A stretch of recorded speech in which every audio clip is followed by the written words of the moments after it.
Good morning and welcome to the morning report. Today is August 23rd, 2017. I am Ed Peruta, and to my right and to my left, on my left side is attorney Rachel M. Baird, and we do the morning report from 7 to 7:30 a.m. Monday through Thursday, as many times as we can, hopefully every Monday through Thursday. And we have a flagship show called Summary Judgment that we do between 4 and 6 p.m. on Saturday afternoons.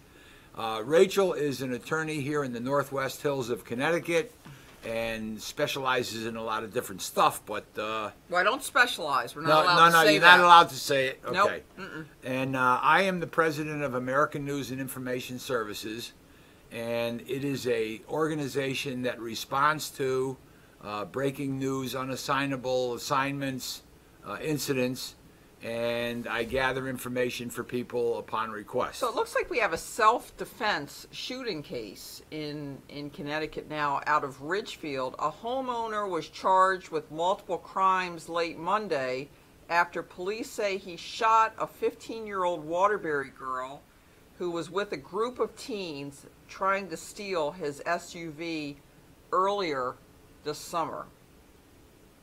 Police say a crew of suspected thieves are tied to at least a dozen car thefts earlier this summer in Waterbury. So the police say Tropiano, 33, surrendered on Monday after a warrant was issued for his arrest. So it looks like they investigated the case and found probable cause that the shooting was, okay, let me without knowing anything about the case, I'm going to assume this. The element of I was in fear of my life was not present. In other words, somebody was probably a group of people were trying to steal his cars, and he shot at the people trying to steal his car. Nope, you're jumping to conclusions. Go ahead. Let's read the rest. Okay. Okay, so he was arrested for second-degree assault with a firearm in connection with the incident. He was also charged with a drug-related crime after police found close to 8 pounds of marijuana, steroids, and more than $28,000 following the investigation of the shooting of the Waterbury teenager. So you're right. It's not you're right to the extent that it's not a simple case of you're trying to steal my car, I shot you, because that does appear without other variables that it would fall under self-defense in Connecticut. The firearm element, the element necessary in a firearm-related event is you were in fear of your life. Otherwise, let the person go.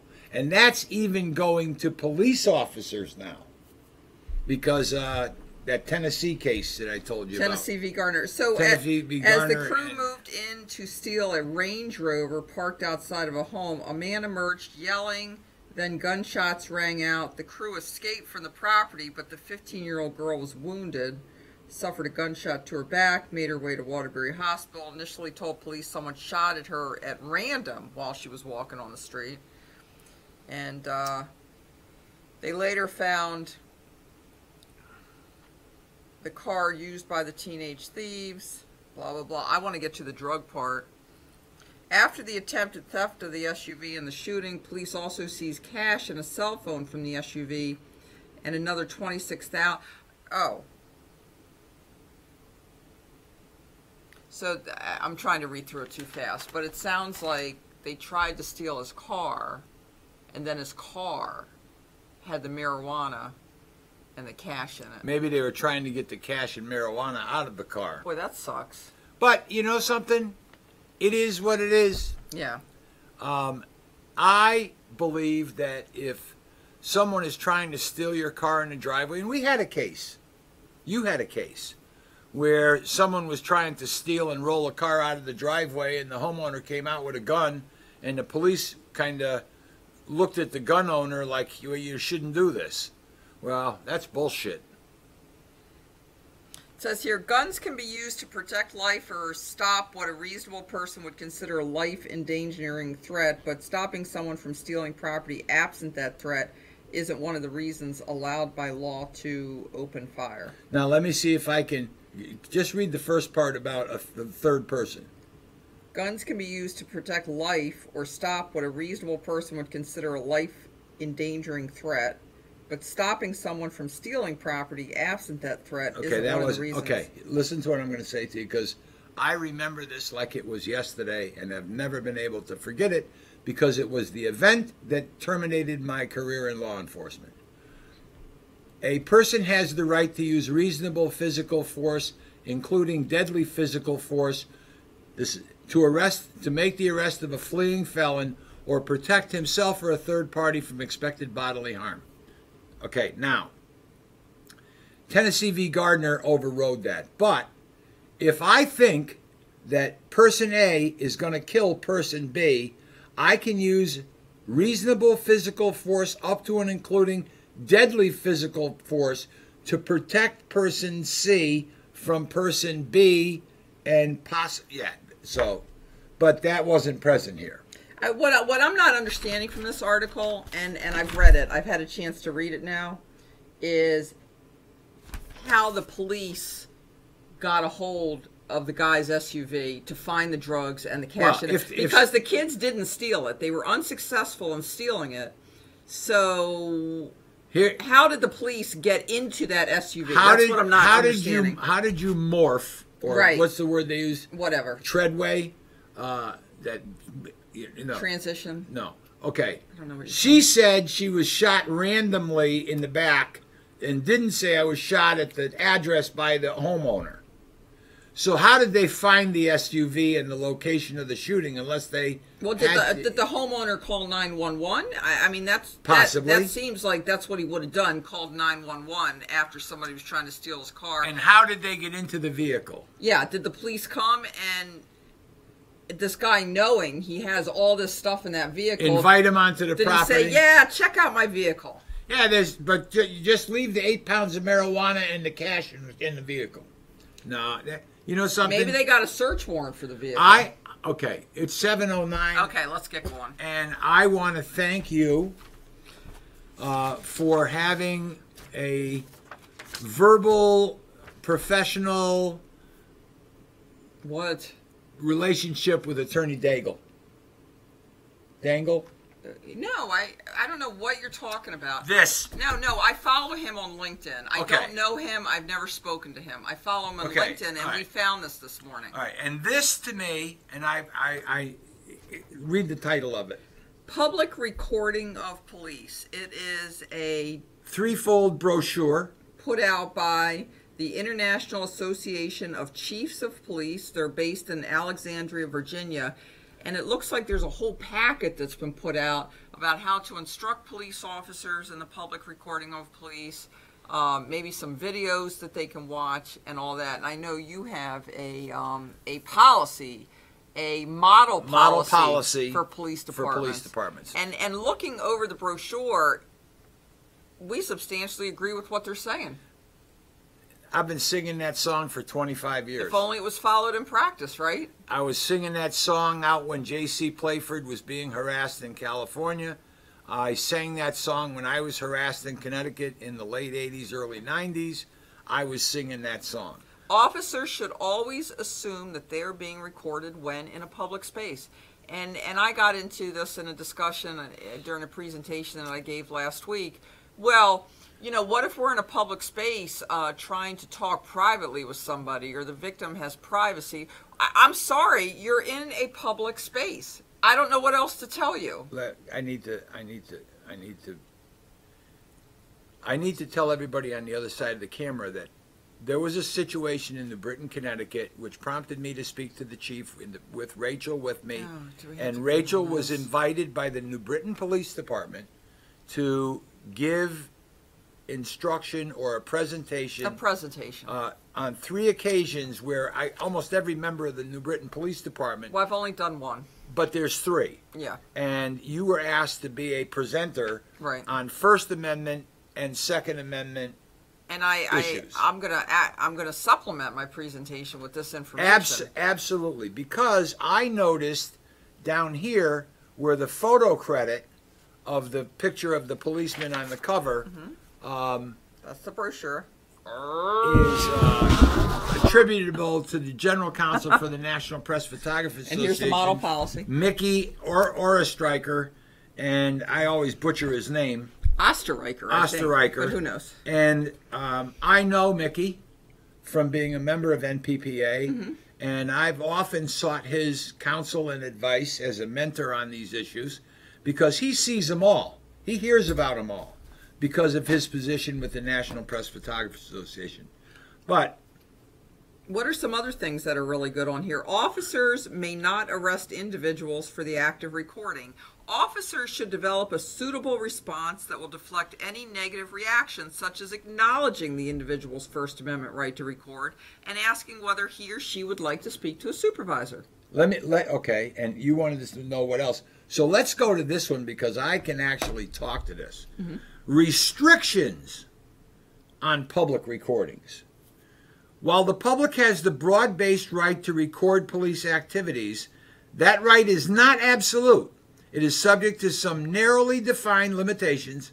For example, the public cannot trespass on private property. August 7th, 2015, 38 Kelsey Street, Hartford, Connecticut. I've got a police officer threatening to arrest me for trespass, except he wasn't the owner or the authorized agent of the owner and had no right to threaten me standing on a sidewalk. Officers need to know what trespass is. What constitutes trespass in whatever state you're in? They cannot put themselves or others in physical danger. That is not entirely true. California clearly allows the media to work inside of an area, and it could be a wildfire. You could get your ass burned up, but they can't tell you can't. That's up to you. Okay, but yeah, well, you know why that one's problematic, because by putting the responsibility on police officers not to allow the media to put themselves in danger, if something does happen to the media, then does the media have the right to sue the police officer for allowing them to be in danger? So that needs to be addressed. I saw purposes. On YouTube, and I showed you on YouTube, in Southern California, there is a very young individual who responded to an accident on the interstate on a bicycle. Well, bicycles and tricycles are not permitted on interstates. And the California Highway Patrol was very professional in dealing with that situation. But you don't ride a goddamn bicycle down I-91 going to an accident. You don't do it. All right. Well, I mean, are pedestrians allowed on highways? No. So can you even walk down to the accident? No. Okay. No, but you can be outside the guardrail and do it. And then there's the thing, the highway is shut down. It is not a highway when it is closed. All right. You cannot enter a private dwelling or similar private space without the owner's permission. Now, there used to be the series Cops, and a camera crew would follow the police into the house and videotape the police finding the suspect, arresting the suspect, taking the suspect out. And at the time, I was saying, buddy, you are not wearing a badge. You are not authorized to be in there. Because what if a woman has her dildo on the dresser, or a guy has his marijuana on, you're not entitled to see that because it has nothing to do with the guy murdered somebody. You can't look at, well, they don't keep a clean house. Stay the fuck outside. You do not walk into a private residence. Now, I wonder how many police departments were approached by the show Cops and said, we're not going to participate in this because there are privacy interests. I know there had, or we just don't agree with the mentality of this. There had to be a lot of them. Let me give you my professional take on that.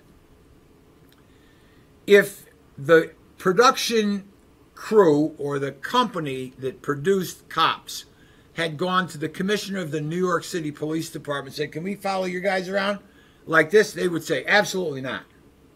Miami, Chicago, San Francisco, whatever. If you pay attention to Cops, we got some big they're cities. almost always with the sheriff's department.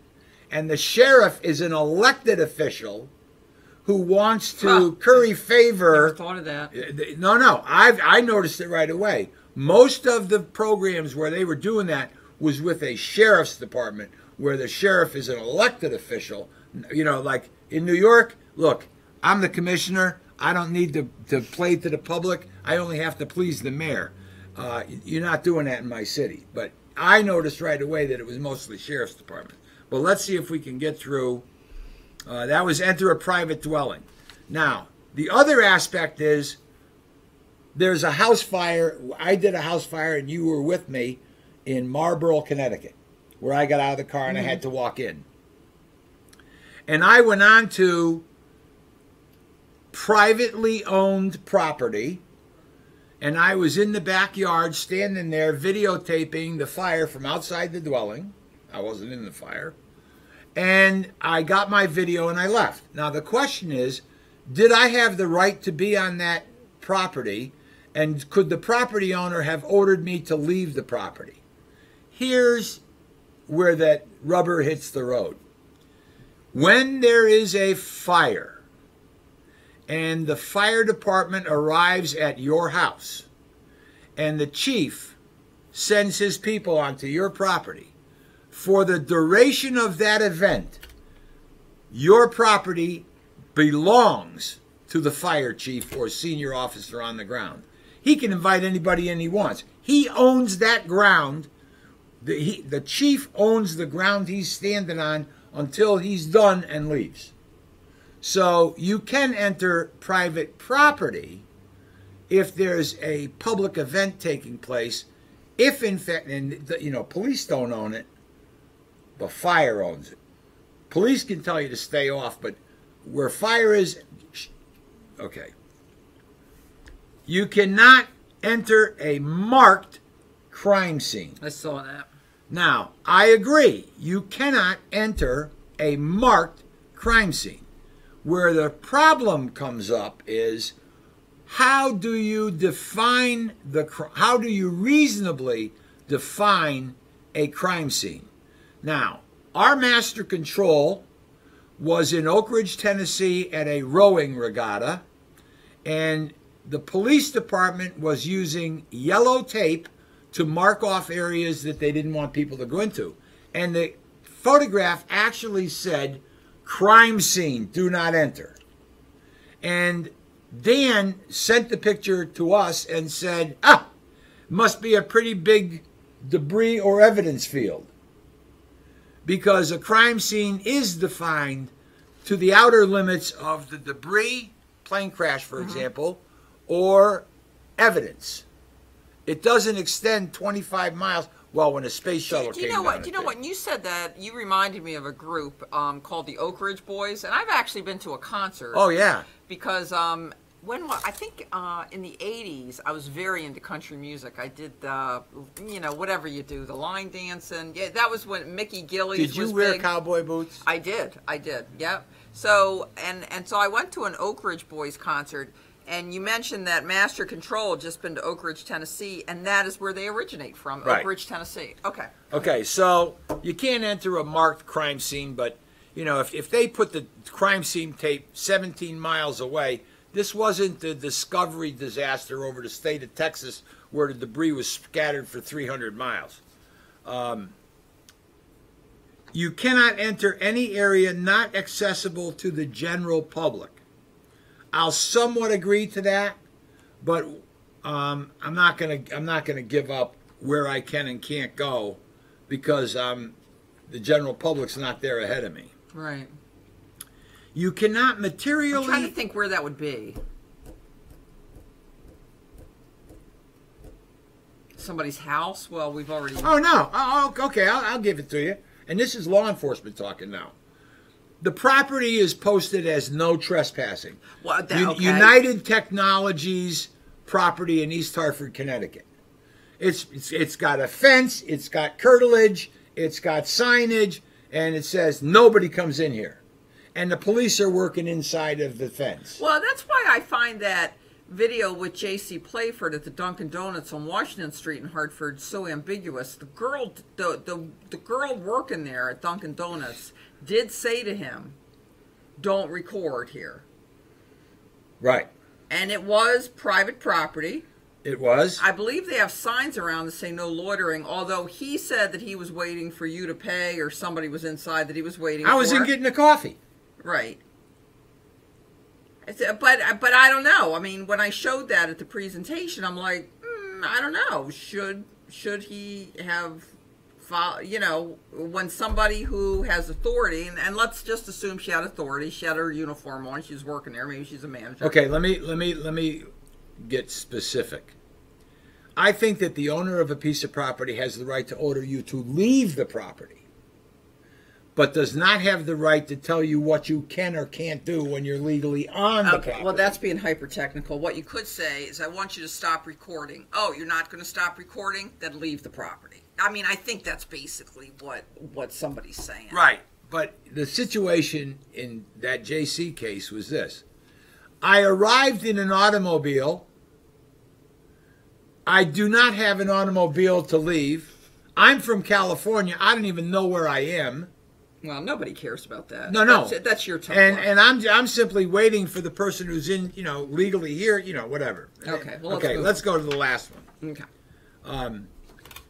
You may not materially interfere with police in the performance of their duties. This interference may include tampering with a witness, persistently engaging That's an like officer. when you're yelling, "Don't talk to him! Don't talk to him!" Persistently engaging an officer with questions or interruptions, or impeding emergency responders or motor vehicle traffic. Verbal criticism does not of itself justify an officer ordering that recording to be stopped. Now, I understand this, and I'll give you an example. I was on Park Street in Hartford. I would have gone up, videotaped, and left without saying a frickin' word, because I don't want the camera to catch my dialogue or my voice. I want a natural sound video clip. Officer comes up and tells me I have to move. Well, then I say, well, okay, I'll stand over here. Well, you can't stand over there. Well, I'll stand over there. And then it starts. Now the interaction starts. Now, like J.C. Playford, J.C. no longer starts off slow and builds up to high speed. J.C. goes off on him. You're making me think of that principle that we've discussed on the show of exigent circumstances, where police officers can enter, a property if there are exigent circumstances, even though they don't have a warrant. However, if the police create the exigent circumstances, right, and then enter the property, that's not acceptable. And there needs to be a ruling with regard to officer-provoked interference. In other words, you can't interfere with the officer, but when the officer starts interfering with you and all you're doing is responding back, that's provocation, and you should not be held responsible for that. Let me give you an example. And that's what happens. Let me give you an example of what I would consider interfering. If it's nighttime and they're searching for someone, and you turn your floodlight on directly into the eyes of a searching officer, you've taken away his night vision. That's what he relies on for his own personal safety. That's what he relies on to see. Let me give another example. The officer's out there, the same one you're talking about, with his canine, and you pull a steak out of your pocket and say, "Here, have that." Yeah, that's interfering. I would prefer to be able to walk up to an incident and do the videotape recording without a fucking word. But there are videos out there where demonstrators or agitators or people who don't know what they're doing start screaming and hollering and criticizing the cops and asking questions and telling they're trying to interview a witness. Don't say anything. Keep your mouth shut. Don't say. Well, the officers should take that person to a place where they can't be yelled at by bystanders, and they should conduct their interrogation or ask their questions or do whatever. But you why interfere with grizzly bears? They sit on top of the waterfall. The big salmon comes up and they swipe and they get it, put it in their mouth and they eat. Mm-hmm. I've always told every camera that's worked for me, treat law enforcement on a scene like grizzly bears eating fish. Do not get too close. Do not do anything that's going to piss them off. Try not to do anything that draws their attention to you. Anybody who's watched a sex tape sees the man or the woman looking into the camera. Well, now you know it's fake. You don't want a police officer. You want the natural what's going on. You know, what? You don't want them looking at you. You're not the story. Well, maybe that makes the sex tape legal, because if you're doing a sex tape and the people don't know you're there and they're not looking at you, I think there might be something wrong with that, Ed. No, I agree, but I'm just saying, you want a natural event recorded. You want it recorded as it unfolds with no interference from a camera. The minute you start yelling out or asking questions when they're trying to think of this and you make them think of that, you're interfering with the chain of events that's taking place. There are times when you have to yell out. Sam Donaldson, or one of those reporters, used to always yell at the president, to get a statement. But I'm just saying, in this situation, this is great. We didn't get to a couple great emails that we received from Ed about the subject matter we were Ed Hargrove, yes. Yeah, the subject matter we were talking about I'm aware of personal communication devices being subject to subpoena and being public records. I'm very aware of that. It started off as a pager case. But there's there's also cell phone cases now. I think in that subpoena that I sent out for the officer, and the hearing's been continued till September something, I believe I asked him to bring his cell phone where he would have received the text, and I bet he won't, but I'm going to insist on it. I'm gonna explore this area a little further. Because there's one more thing on here we should talk about. I like this because there were a lot of questions about this. Officers may not seize recording devices or recording media without a warrant, except in narrowly defined exigent circumstances. The cops are very into this. Well, we should be able to seize their cameras because there's evidence on there now. We should be able to take evidence of the cameraman's crime. Which basically is saying, we're going to freaking retaliate against you and take your equipment because we don't like the fact that we were recording. And then they keep the camera for 6 months, and all they had to do is make a copy of the card. But listen, we're out of time. Saying. We are. I'm not here tomorrow. Oh, Chris Janko will be joining Chris us. Janko is scheduled to be here tomorrow. I'll be back on Monday morning. Okay. And we can. So you're not going to be here for Saturday's show? I believe I am here for Saturday's show. Okay. But the morning report, I won't be here till Monday. Okay. But yes, everybody have a great Wednesday. Have a good time. A good time? You want everybody to have a good time. And